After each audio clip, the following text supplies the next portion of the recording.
This video is brought to you by Ridge Wallet, a slim front pocket wallet available in carbon fiber and titanium. With more than 250,000 sold, a lifetime guarantee and free shipping, get 10% off with the code GOLDFISH at ridgewallet.com.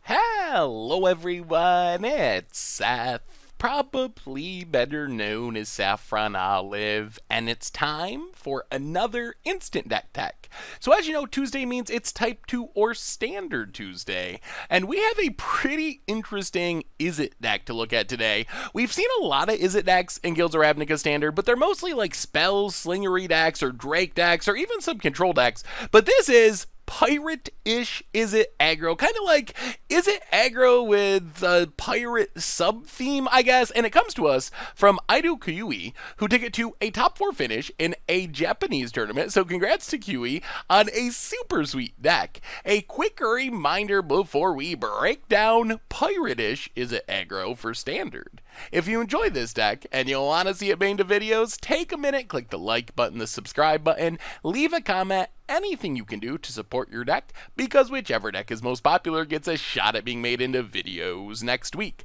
So, pirate-ish Izzet aggro starts out with our pirates in the early drop slots. At 2 mana, we have Departed Deckhand and also Arclight Marauder. So Departed Deckhand looks a little bit weird. It's essentially unblockable. There's not really any heavily played spirits in Standard. So it's basically just a 2/2 unblockable for 2 that happens to die when it's targeted by any type of spell, which normally isn't a big drawback. Most of the things that people would target Departed Deckhand with are going to kill it anyway, so it's not as much of a drawback as you might think. The other sweet thing is we can also pay 4 to make another creature essentially unblockable. Can only be blocked by spirits. Like I said, not many spirits running around. So in the late game, if we don't have any action, we can use our Departed Deckhand to make other things unblockable and get in damage and close out the game.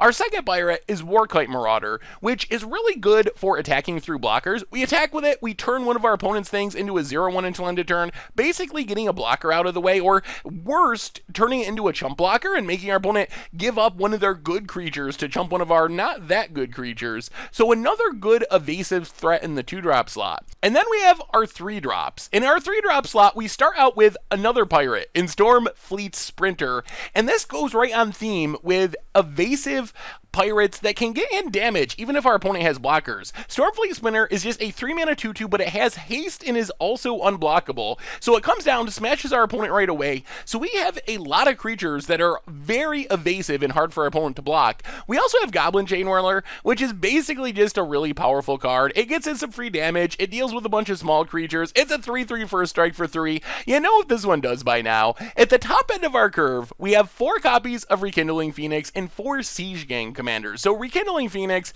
just another really efficient threat that's hard to deal with. It's evasive since it has flying. If our opponent kills it, it's coming back from the graveyard, so it takes 2 removal spells or like an exile-based removal spell to really get rid of it forever. So another really good threat for attacking. And then Siege Gang Commander is kind of our big finisher. We have a bunch of Goblin tokens from Siege Gang Commander itself. We also have our Goblin Chainwhirler. So if we could get our opponent down to a low life total with all of our evasive or unblockable pirates, then Siege Gang Commander can come down, throw some goblins at our opponent's face to close out the game. We also have a bunch of burn spells as removal. Lightning Strike and Shock can go at our opponent's face. A couple of Banefires can take down a creature, but in the late game, we can just send it at our opponent's face uncounterably to close things out, kind of working like the Siege Gang Commander, where if we can get in early damage with our unblockable pirates, these burn spells will hopefully close out the game. And then Lava Coil just deals with annoying creatures like Arclight Phoenix, Rekindling Phoenix, gets rid of them forever thanks to exile. The downside is it can't go face,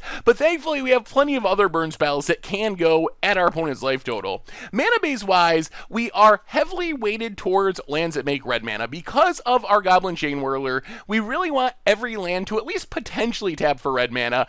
Unclaimed Territory, a little bit weird. If we name Pirate, it can help us cast all of our early game stuff. We can also put it on Goblin if we need to make sure we can cast our Chainwhirler and our Siege Gang Commander. And now we just have every Izzet dual land in the format. Izzet Guildgate, Sulphur Falls, Steam Vents, and that's because we have no basic islands. All of our basics are mountains to make sure we can Goblin Chain Whirler, so we gotta make sure all of our dual lands can make blue mana so we can cast the rest of our stuff. In the sideboard, Ral and Karn give us a couple of Planeswalkers, good at generating card advantage and kind of grindy games, mid-range battles, control matchups. Negate, Disdainful Stroke, Banefire, really good against control, countering stuff, giving uncounterable damage to the face. And then for aggro, we got a bunch more removal. Fight with Fire to kill something, Lava Coil to exile something, Fiery Cannonade is a sweeper, and that is Pirate Izzet aggro for standard.